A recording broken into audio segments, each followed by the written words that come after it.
हाथरस में जिस सत्संग में भोले बाबा पहुंचा था उसकी फंडिंग यूपी की एक बड़ी पार्टी ने की।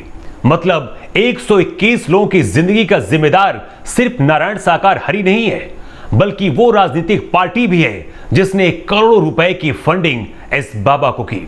हाथरस में बाबा के दरबार में जो कुछ भी हुआ उसके 10 दिन पहले यूपी की सियासत से वो चिंगारी निकली जिसकी आग में 121 लोगों की जिंदगी खत्म हो गई। इस बाबा को करोड़ों की फंडिंग करने वाली पार्टी कौन है, इसे लेकर जांच एजेंसी ने एक बहुत बड़ा खुलासा किया है। बाबा को करोड़ों की फंडिंग करने वाली आखिर पार्टी कौन है? आखिर वो कौन सी पार्टी है यूपी की जिसने बाबा को करोड़ रुपए की फंडिंग की और उस फंडिंग की वजह से बाबा ये सत्संग कर रहा था और इसी सत्संग में 121 लोगों की मौत हुई। जो जांच एजेंसी योगी आदित्यनाथ की सरकार ने गठित की थी, उस जांच एजेंसी ने अपनी रिपोर्ट जो दी है और उसमें जो खुलासा हुआ है, उस खुलासे के बारे में जानकर खुद योगी आदित्यनाथ और पूरे यूपी पुलिस का जो महकमा है वो भी हैरान रह गया है।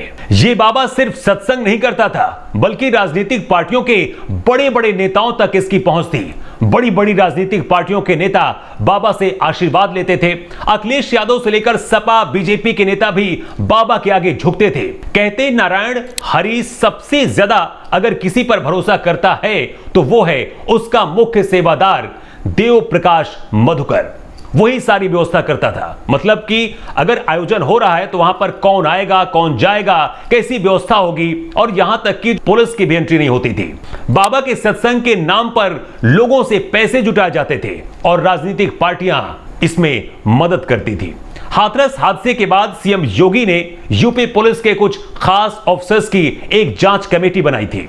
इस जांच कमेटी का सिर्फ इतना सा मतलब था कि जल्द से जल्द जो इस घटना के जिम्मेदार हैं, जो गुनहगार हैं, क्योंकि बाबा तो पहले से फरार चल रहा था। बाबा कहां छुपा है उसकी कोई जानकारी नहीं थी। अलग अलग आश्रमों पर दबिश डाली जा रही थी, लेकिन बाबा कहां है इसकी भनक ना तो यूपी पुलिस को थी और ना ही जो उसके सेवादार है वही कुछ उगल रहे थे।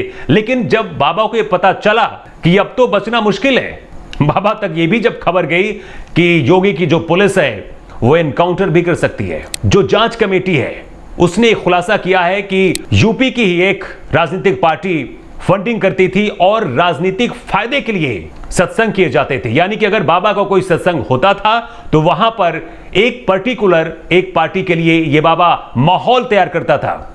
उसके बदले में इसको लाखों रुपए की फंडिंग की जाती थी इस पार्टी की तरफ से। हाथरस के पुलिस अधीक्षक ने कहा है कि बाबा का जो मुख्य सेवादार है वो 2 जुलाई को फुलराई गांव में सत्संग कार्यक्रम का मुख्य आयोजक था, जहां पर यह हादसा हुआ, जहां पर 121 लोगों की जिंदगी खत्म हुई। और इसकी 2 भूमिकाएं थी।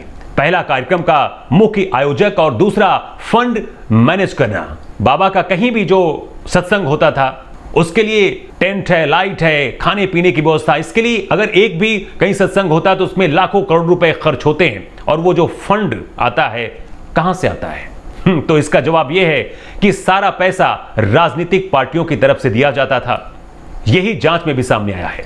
जांच में यह भी पता चला है कि कुछ राजनीतिक दलों ने कुछ समय पहले ये जो बाबा का मुख्य सेवादार है मधुकर, इससे संपर्क किया था और इस पार्टी की तरफ से करोड़ों रुपए की फंडिंग की गई। हाथरस कांड के बाद जांच के लिए पुलिस की जो टीम बनाई गई थी उसने अपनी रिपोर्ट सौंप दी है। इस रिपोर्ट में कहा गया है कि अब तक की जांच में यह पता चला है कि कोई राजनीतिक पार्टी अपने राजनीतिक स्वार्थ के लिए बाबा को फंडिंग कर रही थी।